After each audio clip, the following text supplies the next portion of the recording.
pemirsa, selamat datang di channel YouTube Unida Malang dalam program Bisa, bincang santai seputar isu-isu kekinian dan berita-berita terkini. Jangan lupa share, komen, like, and subscribe ya.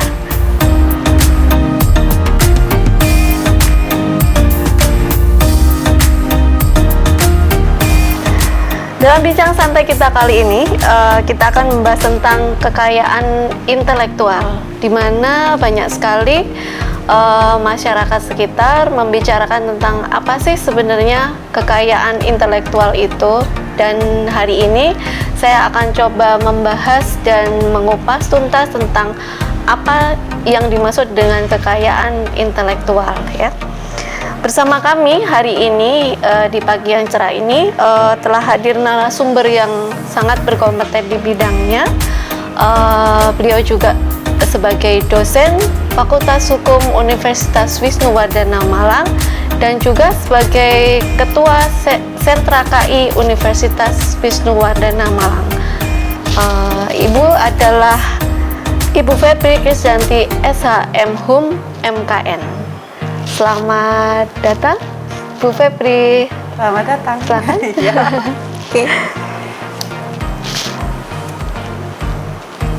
Iya, apa kabar Bu Baik, Febri Mbak, untuk hari ini? Iya, Ya.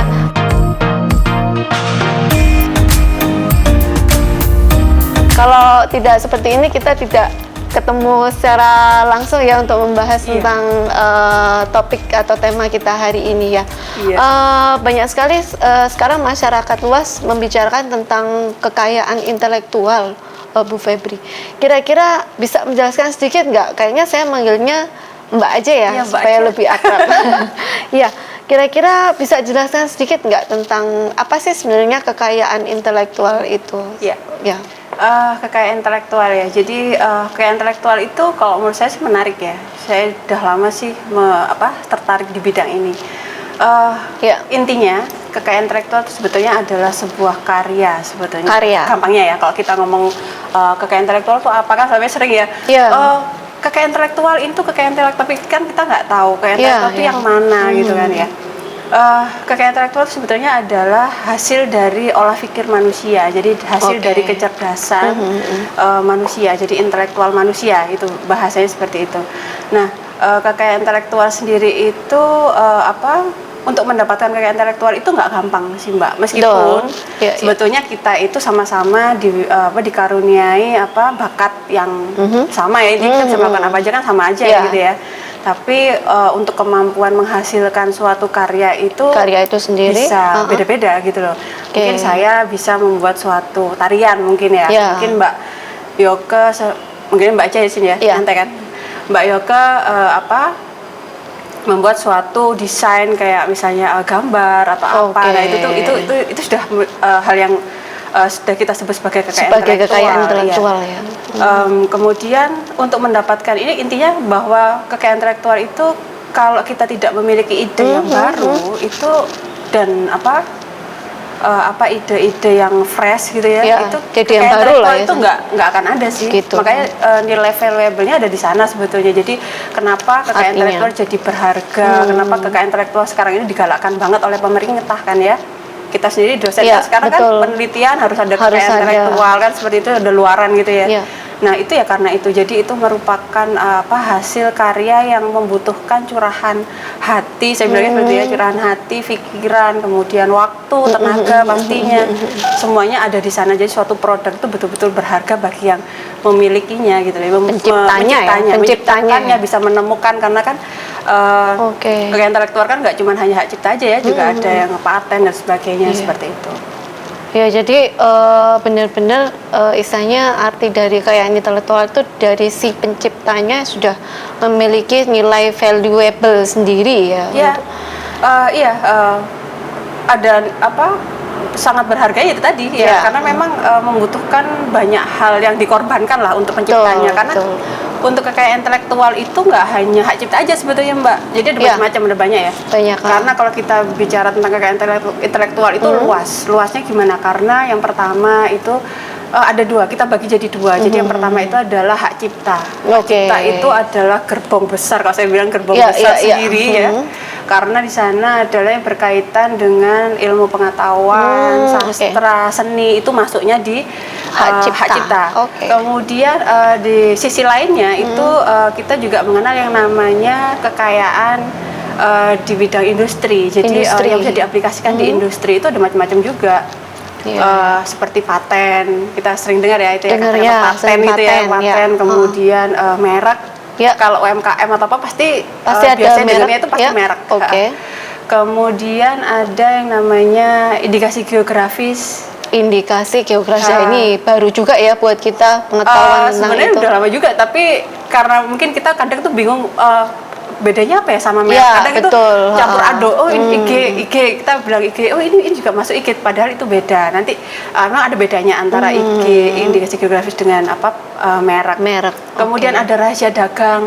Rahasia dagang. Nah, kemudian ada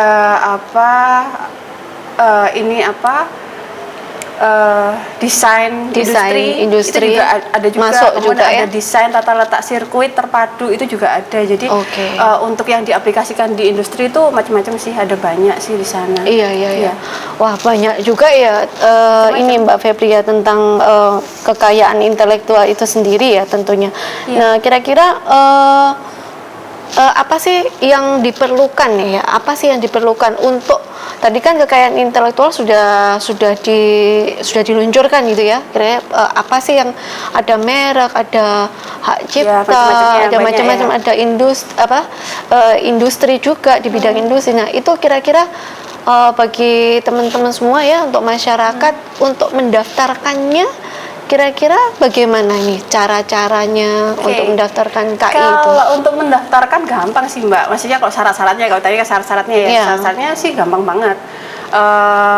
Hak cipta, paten, indikasi geografis, semuanya itu yang dibutuhkan ya paling cuman, karena kan kalau untuk macam-macam kekayaan intelektual itu kan ada yang namanya, kalau misalnya hak cipta ada pencipta, ya kan? Penciptanya sendiri.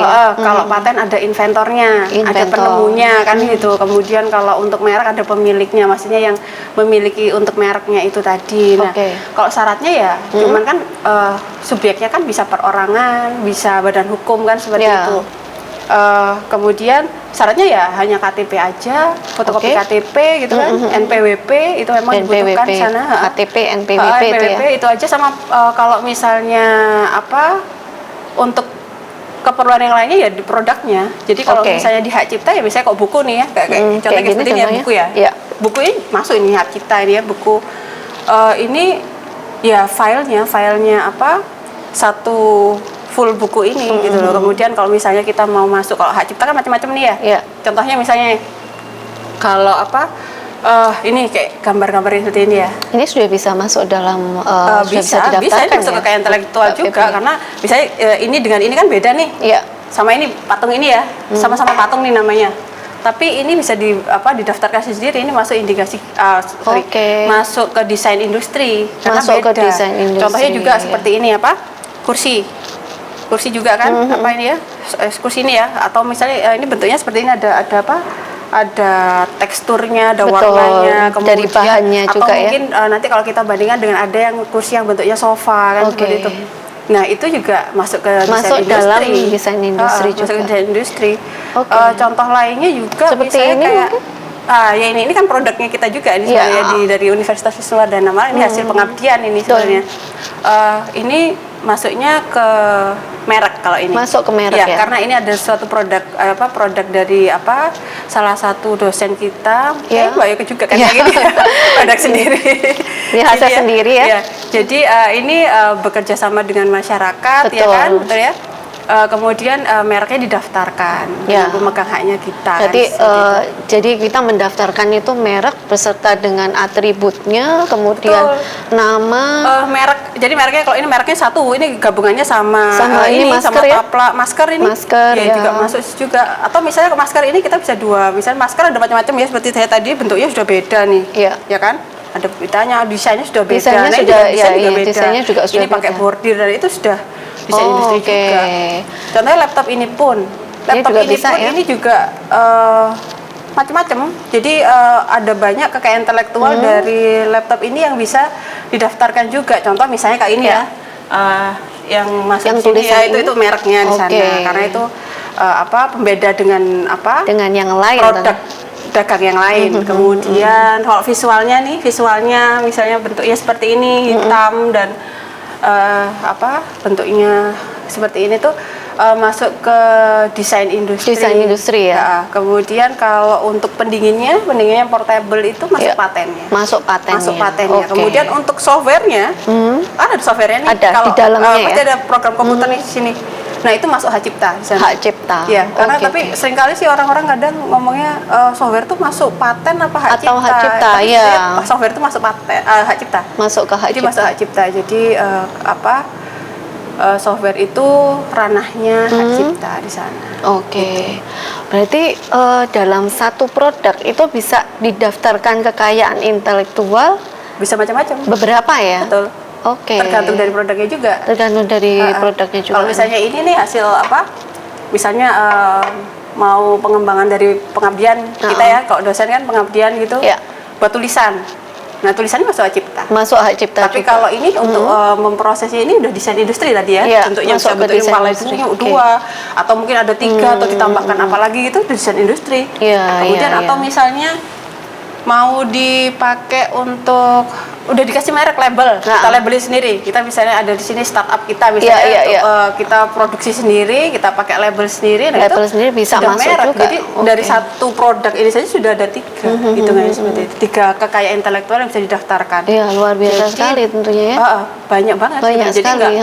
nggak cuman satu hak cipta apa paten, nggak seperti itu, banyak. Jadi satu produk bisa macam-macam. Macam-macam. Oke. Itu pengetahuan baru lagi gitu untuk kita yang tentang kekayaan intelektual tentunya ini Mbak Febri ya. Nah, dengan cara pendaftaran yang tadi ya, itu kira-kira ada nggak sih kira-kira dengan macam-macam kekayaan intelektual yang ada ya? Ada sebenarnya aturan khusus nggak yang tentang mengatur ya tentang pelanggaran kekayaan intelektual ini Mbak Febri? Bisa jelaskan sedikit nggak tentang itu? Kalau untuk pengaturan khusus yang mengatur pasti ada, karena undang-undangnya pun sudah ada semua. Jadi kalau undang-undang hak cipta dari undang-undang nomor 28 tahun 2016 ya tentang sudah hak cipta, ada ya? Undang-undang sendiri. Jadi semua kekayaan intelektual itu sudah ada undang-undangnya sendiri, sudah diatur memang, sudah dilindungi, betul-betul sudah dilindungi gitu. Jadi betul-betul oleh pemerintah sudah diatur secara rinci ya, secara di sana subjeknya apa, objeknya apa kan begitu. Kemudian yang dilarang itu seperti apa, misalnya betul. Para pihak yang dilarang untuk memperjualbelikan menggunakan tanpa seizin. Nah, itu kan masuk pelanggaran di sana. Itu sudah diatur, itu sudah ada aturannya semuanya.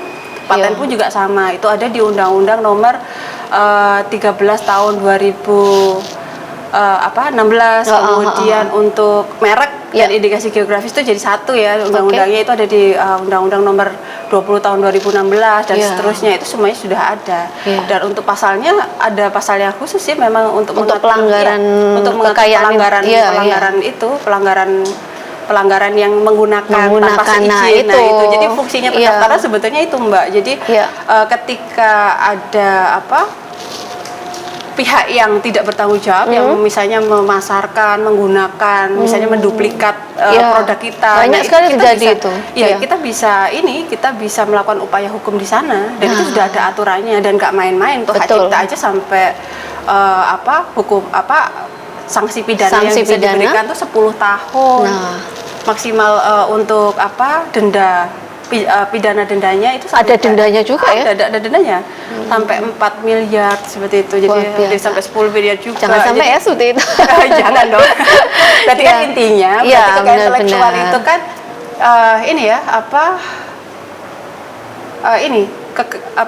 kekayaan intelektual sangat berharga juga. Harus didaftarkan. Betul. Memang. Kekayaan intelektual itu berharga banget gitu loh. Apalagi sekarang juga di undang-undang yang baru itu kekayaan intelektual sudah bisa dijadikan jaminan di fidusia. Nah, fidusia kan berarti kan nilainya itu kan valuable-nya disamain dengan mobil, ya gitu ya, mobil rumah bisa lah. Ya, karena kalau kita bicara ternyata kekayaan intelektual bisa digadein gitu. Meskipun caranya dengan secara fidusia, dengan fidusia. Ya. Jadi memang ini apa? Sangat penting ya, Iya. sangat perlu sekali untuk mendaftarkan Iya, hasil. betul. Dan nilainya karya ya itu tadi itu. karena berharganya dari kekayaan intelektual, maka ya itu dibutuhkan untuk didaftarkan. Meskipun untuk pendaftaran sendiri itu ada dua sistem yang dipergunakan karena ada deklaratif dan konstitutif. Kalau Deklaratif dan konstitutif. ya. Kalau untuk yang hak cipta itu memang deklaratif. Jadi meskipun tidak didaftarkan secara resmi, asalkan sudah dipublikasikan, itu sudah dianggap sebagai pencipta yang pertama, itu sebagai pemiliknya yang pertama. Tapi kalau untuk yang lain, untuk yang kekayaan di industri itu memang harus didaftarkan. Jadi memang wajib untuk didaftarkan. Jadi baru bisa diakui dia sebagai inventornya atau pemegang haknya seperti itu. Jangan sampai istilahnya kita nomor 2 ya, istilahnya kan tadi ada pendaftaran 1 untuk inventor. Jadi kalaupun ada nih, ada duplikasi, nah itu ya kita bisa melindungi diri kita. Paling tidak kan kita bisa melakukan upaya hukumnya kan, maksudnya dengan menyampaikan ternyata seperti itu ada pihak lain yang menyalahgunakan produk kita. Padahal kan kita sudah mendaftarkan secara resmi kan begitu. Jadi haknya ada di kita karena kan kita yang mendaftarkan pertama kali kan seperti itu. Iya. Sangat menarik sekali ini Bu Febri, Mbak Febri. Kira-kira ada banyak sekali ya pengetahuan yang kita juga ingin menanyakan ya. Untuk pendaftaran, terkait dengan pendaftaran, kira-kira misalnya nih untuk mendaftarkan tuh berapa lama nih kira-kira Mbak Febri untuk bisa terbit istilahnya sudah asli gitu ya? Udah daftarkan tuh kira-kira berapa lama ini masanya masa pendaftarannya? Macam-macam sih Mbak, macam-macam. Yang paling cepat hak cipta. Hak cipta kan cuma dicatatin aja ya.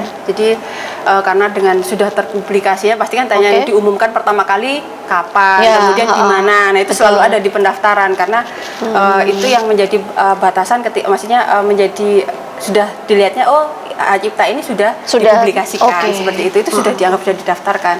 Kemudian untuk yang lainnya, kalau yang lainnya memang agak lama sih karena kalau untuk hak cipta sendiri kan sudah langsung proses paling lama 2-3 hari sudah bisa keluar surat pencatatan hak ciptaannya. Cuman untuk yang lain tuh karena tidak hanya sekedar mencatatkan saja, tapi juga dilakukan sana ada pengumuman paten ya, misalnya contoh paten, desain industri itu membutuhkan pengumuman. Jadi ada waktu untuk pengumumannya sendiri. Itu gitu pun ya. Sudah ada jangka waktunya sendiri. Kemudian ada pemeriksaan substantifnya. Setelah pengumuman selesai tidak ada pihak lain yang komplain atau apa ya. Tujuannya itu sebetulnya. Kemudian akan dilakukan pemeriksaan substantifnya, isinya dicek kontennya lagi. Dicek lagi. Betul, apakah sudah ada yang pernah mendaftarkan ataukah pernah sama seperti itu. Jadi seringkali kalau di lapangan tuh kalau mendaftarkan untuk paten atau desain industri apa sih tanya kok gak keluar sih? Iya, biasanya seperti itu ya, terjadi seperti itu. Jadi memang prosesnya tidak sesimpel hak cipta. Jadi prosesnya memang harus melalui tahap bertahap. Jadi ada pengumuman dan juga ada pemeriksaan substantif. Ya. Itu yang dilihat dari jangka waktunya sebenarnya cepat sekali ya untuk kita mendaftarkan kekayaan intelektual kita pada saat kita sudah mempunyai inovasi ya. Nah itu kita harus melindungi, kemudian kita menjaga dari pelanggaran-pelanggaran, menghindari pelanggaran itu ya. Memang kita perlunya sangat melindungi ini benar-benar. Kekayaan intelektual itu luar biasa sekali ya, Bu Febri. Ternyata banyak sekali manfaatnya. Manfaatnya banyak banget. Jadi dari perlindungan sendiri itu manfaatnya nggak cuma kita mendapatkan kepastian hukum juga ya. Betul. Tapi kita juga bisa untuk komersialisasi. Komersialisasi. Saya mau ini kayak produk ini saya mau jual. Nah itu kan nanti income-nya masuk nih ke kita. Itu yang dinamakan pencipta kan gitu ya, pemegang haknya kan seperti itu. Makanya nanti akan ada kalau sudah seperti itu sudah dikomersialisasi, nanti akan ada kalau bisa mau pihak lain menggunakan lisensi kan gitu. Iya. Kalau kata-kata royalti nih Mbak Febri, kira-kira apa sih sebenarnya definisi royalti yang kita dengar royalti? Nah itu apa sebenarnya Mbak Febri kira-kira? Kalau definisi royalti ya, nah itu menariknya juga untuk kekayaan intelektual. Jadi kalau tadi saya bilang kan, kalau misalnya kita udah daftarin, ada pihak lain yang mau menggunakan, kita bisa menggunakan perjanjian lisensi, ya kan, bisa. Jadi pihak lain itu bisa menggunakan produk kita secara legal, secara pengetahuan dari pemiliknya, dari pemegang haknya. Nah, kemudian ada yang namanya royalti. Nah, apa nih royalti? Nah, royalti itu hubungannya dengan lisensi itu sebetulnya. Jadi royalti itu sebetulnya adalah suatu imbalan yang diberikan kepada pencipta. Dalam arti ketika produknya digunakan di luar, terjual, dia juga mendapatkan bagian dari itu. Dan itu fungsinya dari pendaftaran pentingnya sebetulnya itu. Jadi kita diakui sebagai pencipta karena untuk menjadi pencipta atau inventor itu juga memiliki yang namanya hak moral ya, hak moral itu hak yang mengikat hak yang mengikat. Jadi kita tuh diakui sebagai penciptanya, diakui sebagai inventornya kan gitu. Kemudian penemunya, produknya itu tidak dirusak orang lain, tidak itu yang paling tanpa penting. Pengetahuan kita kan seperti itu, karena tahu sendiri kita membuatnya aja dengan susah payah, dengan desainnya juga, dengan waktu, tenaga semuanya kan dicurahkan di sana gitu loh. Jadi kita kan nggak mau kalau sembarang orang merusak itu kan seperti itu masalah moralnya. Kemudian ada yang melekat satunya adalah hak ekonominya. Hak ekonomis. Nah, ini menarik sekali nih itu juga. Hubungannya sama yang royalti tadi. Karena begitu kita jual, kita tadi dijual orang atau misalnya kita nggak jual, kita hanya cukup menciptakan aja nih, atau kita menemukan aja nih. Tapi nanti kita bekerja sama dengan pihak ketiga untuk mengkomersialisasikannya lagi kan gitu. Nah, royalti inilah yang kita dapetin, itu adalah hak kita. Nah, yang terbaru ini kan memang ada peraturan mengenai APP ya. PP nomor 6 tahun 2021 ini tentang royalti khusus untuk untuk cipta lagu, untuk musik ya, untuk musik yang dilakukan di layanan publik yang komersil. Nah, itu sekarang ada harus membayarkan royalti ke pemilik lagu. Jadi nggak terus kayak dulu bebas, kayak bisa di kafe-kafe atau apa, pokoknya musik aja gitu. Atau ini yang tapi kan komersial juga, itu harus memberikan income juga untuk si penciptanya. Jadi itu ada yang terbaru seperti itu. Iya. Sama seperti kita kalau lagi nonton bioskop ini. Ya, selalu ada ya. Pasti ada warningnya nih. Tidak boleh untuk merekam karena ada sanksi pidananya kan seperti itu ya. Kan selalu diingatkan di depan. Ada di awal biasanya seperti itu. Iya. Itu salah satunya juga, itu hak cipta, masuk ranahnya hak cipta. Iya. Memang semua hasil dari karya itu harus didaftarkan ke sentra KI melalui kita melalui kita bisa. Kebetulan kita di sentra KI juga memberikan edukasi ke masyarakat ya. Jadi kalau ada yang mau konsultasi bisa. Jadi silakan kalau ada yang mau konsultasi, silakan kita siap dengan teman-teman yang lain tim. Kemudian kalau melakukan pendaftaran itu juga bisa kita bantu. Kita bantu untuk mendaftarkan dari hasil karya, pemikiran kekayaan intelektual. Itu memang penelitian kalau teman-teman dosen ya, penelitian, pengabdian sana semua ada. Kita masukkan di daftar kekayaan intelektual yang sudah ada itu ya. Jadi nanti bisa legal. Betul. Ya. Siapa tahu untung-untung bisa dapat income royalti pasif ya kan? Iya, kita diem, uang datang kan gitu. Itu yang sebenarnya dicari sebenarnya. Iya, itu dicari. Ya, memang sangat menarik sekali perbincangan hari ini tentang kekayaan intelektual yang intinya kita harus melindungi, di mana sudah ada undang-undang ya yang melindungi kekayaan intelektual itu sendiri. Fasilitas sudah dikasih pemerintah. Fasilitas juga sudah dikasih pemerintah untuk kita tetap berinovasi ya, jangan takut berinovasi, menciptakan produk-produk baru yang inovatif dan juga yang beredukasi tentunya ya. Bermanfaat. Dan bermanfaat untuk masyarakat, untuk kita semua tentunya. Baik, demikian bincang-bincang santai kita hari ini. Mbak Febri sangat menarik sekali dan mudah-mudahan juga bisa memberikan manfaat untuk teman-teman pemirsa channel YouTube Unida Malang. Baik, terima kasih atas kedatangannya hari ini. Sehat selalu ya Mbak Febri. Amin. Sama juga sehat terus ya. Oke, baik, kita akhiri untuk perbincangan program Bisa Bincang Santai kita hari ini. Semoga juga jangan lupa like, comment, subscribe, dan share channel YouTube Unida Malang. Sampai jumpa, terima kasih, salam sehat selalu. Dadah.